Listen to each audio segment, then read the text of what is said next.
Audio Jungle.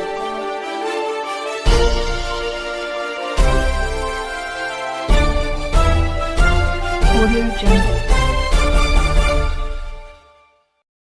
आप देख रहे हैं CRS न्यूज़ सच के साथ। आइए देखते बिहार से अमित कुमार की खास रिपोर्ट।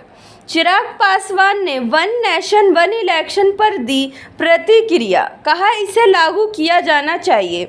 2024 में हमारी गठबंधन को जन आदेश मिलेगी, NDA की सरकार बनेगी। कोड ऑफ कंडक्ट लगता है, आचार संहिता की वजह से कई योजनाओं को काफी समय तक रोकना पड़ता है जब तक इलेक्शन चल रहे हो। तो ऐसे में लाभार्थी जिनको योजनाओं का लाभ मिलना चाहिए वो रह रहकर उससे प्रभावित होते हैं।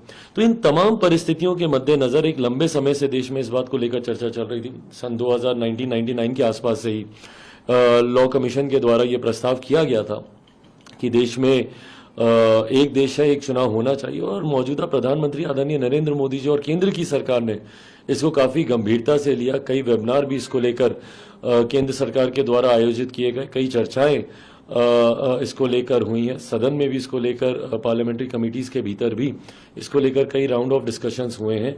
और ऐसे में जब इसको अधिकृत तौर पर संभवतः ये जो विशेष सत्र बुलाया गया है, अगर इसको लाया जाता है, लोक जनशक्ति पार्टी रामविलास यकीनन पूर्णतः इसका समर्थन करती है। हम लोग चाहते हैं कि वन नेशन वन इलेक्शन को लागू किया जाना चाहिए। यकीनन इसमें कुछ लूप होल्स हैं, कुछ टेक्निकल अड़चनें भी होंगी जिस पे सबको चर्चा करने की ज़रूरत है। कई ऐसी परिस्थितियां भी हैं जिसको पहले से ही हम लोगों को रेक्टिफाई करके चलने की ज़रूरत है। मान लीजिए किसी राज्य में अगर कोई विपक्ष अविस्तार प्रस्ताव लाता है तो उस वक्त क्या होगा, कैसे उस राज्य में। तो इसमें पहले भी लोक जनशक्ति पार्टी ने, हम लोगों ने अपना प्रस्ताव दिया था कि अगर ऐसे राज्यों में अगर कोई अविश्वास प्रस्ताव आता है तो वो विधानसभा में ही नो कॉन्फिडेंस मोशन के साथ साथ कॉन्फिडेंस मोशन भी लाया जाए कि मौजूदा सरकार में अगर आपका विश्वास नहीं है तो वैकल्पिक कौन सी सरकार बन सकती है। चुनाव में जाने की बजाय ये निर्णय विधानसभा के भीतर ही लिए जाएं। तो ये प्रस्ताव हम लोग पहले भी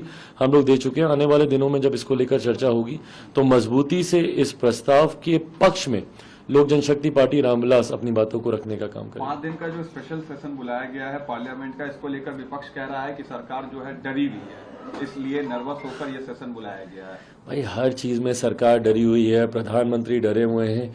एक सरकार जो इतनी स्थिर है वो डरी हुई है। एक गठबंधन जिसमें आए दिन उनके घटक दल रूठ के उस बैठक से आ जाते हैं, वो लोग डरे हुए नहीं हैं। एक गठबंधन जिसका नेतृत्व इतना मजबूत है वो लोग डरे हुए हैं। एक गठबंधन ऐसा जिसमें नेतृत्व अभी तक तय नहीं हुआ है वो लोग डरे हुए नहीं हैं। एक गठबंधन जिसका नेतृत्व मजबूती से देश हित में बड़े बड़े फैसले ना सिर्फ ले रहा है बल्कि उसको इम्प्लीमेंट करने का भी काम कर रहे हैं, वो डरे हुए हैं। एक दूसरा गठबंधन जिनके पास ना नीति है ना नीयत है, वो लोग डरे हुए नहीं है। ये कहने की राजनीतिक भाषा बन गया है हर बात में। 2018 में भी इसी तरीके से अविश्वास प्रस्ताव ये लोग भारत की संसद में लेकर आए थे, कहते हुए कि भाई ये सरकार डरी हुई है, हारेगी। क्या हुआ 2019 में? 14 से बड़ा जनादेश मिला। आज फिर यही सारी बातें हो रही हैं। 2024 में देखिएगा 2019 से बड़ा जनादेश पुनः हम लोग के गठबंधन को मिलेगा, NDA की सरकार बनेगी। सेना ने इस डिसीजन को एंटी हिंदू बता दिया है कि महाराष्ट्र में गणेश चतुर्थी होती है, उसके बावजूद भी इस तरह का सेशन लाया गया है। सरकार हिंदू विरोधी काम कर रही है। जब कोई और होता है तो बोलते हैं कि भाई ये लोग मुस्लिम विरोधी हैं, ये हुआ है तो अब हिंदू विरोधी हैं। हर चीज को धर्म से जात से जोड़कर देखने की आदत कुछ राजनीतिक दलों की बन गई है। भाई हम लोग एक ऐसे सौभाग्यशाली देश में रहते हैं जहां पर आए दिन कोई ना कोई धर्म, कोई ना कोई जाति से जुड़े हुए खूबसूरत त्योहार मनाए जाते हैं और उनका अपना महत्व है और उनका अपना सम्मान है।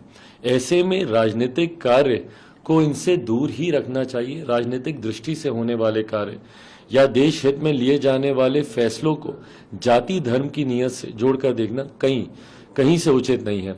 ये सेशन जब बुलाया गया है यकीनन कुछ बड़े फैसले होंगे, क्योंकि आमतौर पर विशेष सत्र इस तरीके से नहीं बुलाए जाते।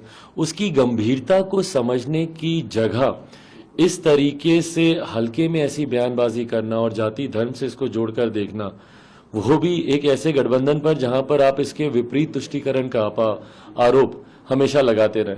तो मुझे लगता है हर चीज को जात पात धर्म मजहब से जोड़कर देखना ये गलत बात है। राहुल गांधी